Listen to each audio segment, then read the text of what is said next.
And up in the hills of Naxos, there's a disused quarry where you can find one of those giant figures which never made it off the island. Now, I've read lots about this, but I've never actually seen it. What it is a vast marble statue, half finished, still in his quarry. This half-man, half-mountain was hewn out perhaps as early as 700 BC. As you can see, he was going to be one of those massive, static early Greek sculptures. Here are his feet, and I'm now walking up past his legs.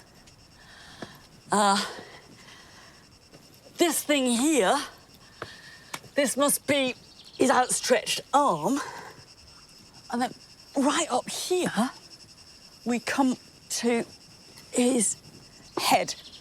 And by the looks of it, he was going to have a beard, and they've already roughed out the shape. It makes me think that some men can be very stubborn, but this guy hasn't budged 2,500 years. Quite why he's still here is a mystery. Something must have gone wrong. But whatever, this figure gives us a great view of how the Greek sculptors went about their work. They must have cut a trench out all the way around it in order to get to it to work. And you can see a rather neatly worked trench at the back. For me, it's just a wonderful illustration of the number of people that must have been involved in making a statue like this. And every one of these little pock marks has been made by somebody's tool, with hundreds of men hacking away to get this statue like this.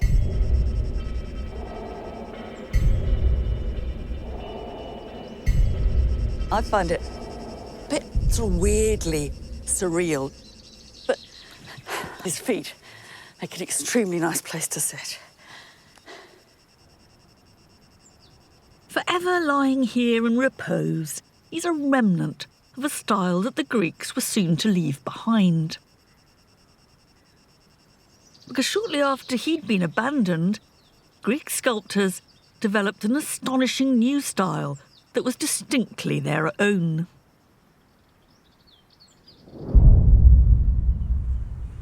There's a fundamental and universal paradox at the heart of the sculptor's art. The lived human body, its mobility, its warmth, its changing character, has to be fixed, suspended in the cold and lifeless mass that is stone. It's always an artificial compromise. But the beginnings of the 5th century BC sees Greek sculpture spring almost to life.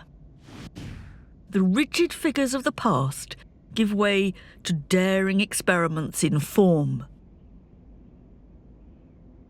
nuance and subtlety, movement and musculature. In under 200 years, Greek sculptors seem to have developed the tricks and techniques to weave the illusion of a living human body. So radical was the change that it has been called the Greek Revolution.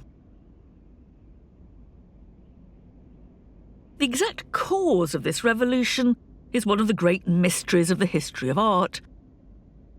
Some believe it was Greek democracy and its new respect for the individual that launched it.